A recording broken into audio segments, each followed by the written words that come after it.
আজকে অনেক দিন পর তোমাদের সাথে একটা ছোট মিনি ব্লগ শেয়ার করছি। ভালো লাগলে লাইক কমেন্ট করো। আমি ছাদে যাব এখন। ছাদে কালকে যে জামা প্যান্ট কেচেছিলাম সেগুলো ভেজা রয়েছে, ওগুলো শুকোর দিয়ে আসি।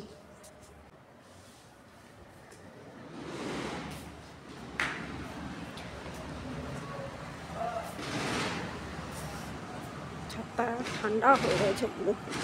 জামা প্যান্টগুলো আগে মেলেনি। হ্যাঁ,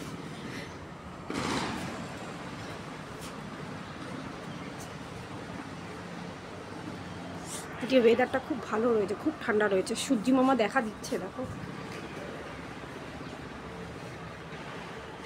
জানি না দেখতে পেয়েছো কি না সূর্যি মামাকে।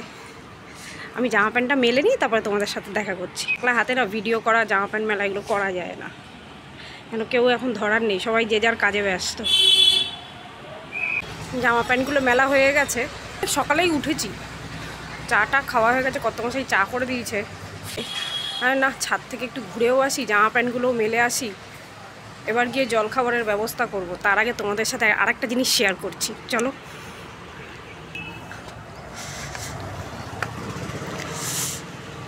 দাঁড়াও দেখাচ্ছি, ব্যাক ক্যামেরাটা করে নিই আগে।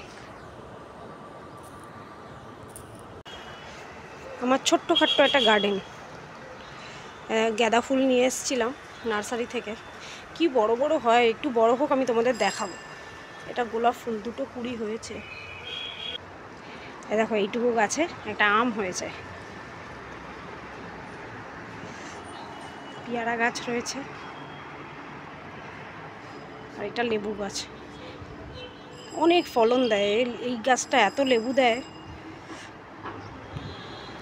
গরমকালে আমাদের লেবু কিনতে হয়নি, এখান থেকেই হয়ে গেছিল। এবার যাব, জল খাবারের ব্যবস্থাটা করি, তারপরে তোমাদের সাথে আবার দেখা করব। টিফিনে রুটি আর আলু ভাজা করেছিলাম, আর ছেলে পড়ছিল, ওকে তাই দিলাম। আমি বললাম এখন পড়াটা বন্ধ কর, আগে খেয়ে নে, খেয়ে দে তারপর আবার পড়তে বসবি। এবার যে যা কাজে চলে গেছে, এবার চা খাই বসে শান্তি করে। একবার খাওয়া হয়ে গেছে, চাটা খেয়ে তবে আবার কাজে লাগতে হবে। ঘর মোছা, বাসন মাজা, একটার পর একটা সব কাজ আছে, রান্না আছে। দেখা যাক যে কী রান্না হয়। ব্লগটা যদি তোমাদের ভালো লেগে থাকে একটা লাইক কমেন্ট করো, আর চ্যানেলটা সাবস্ক্রাইব করে আমাকে একটু সাপোর্ট করো।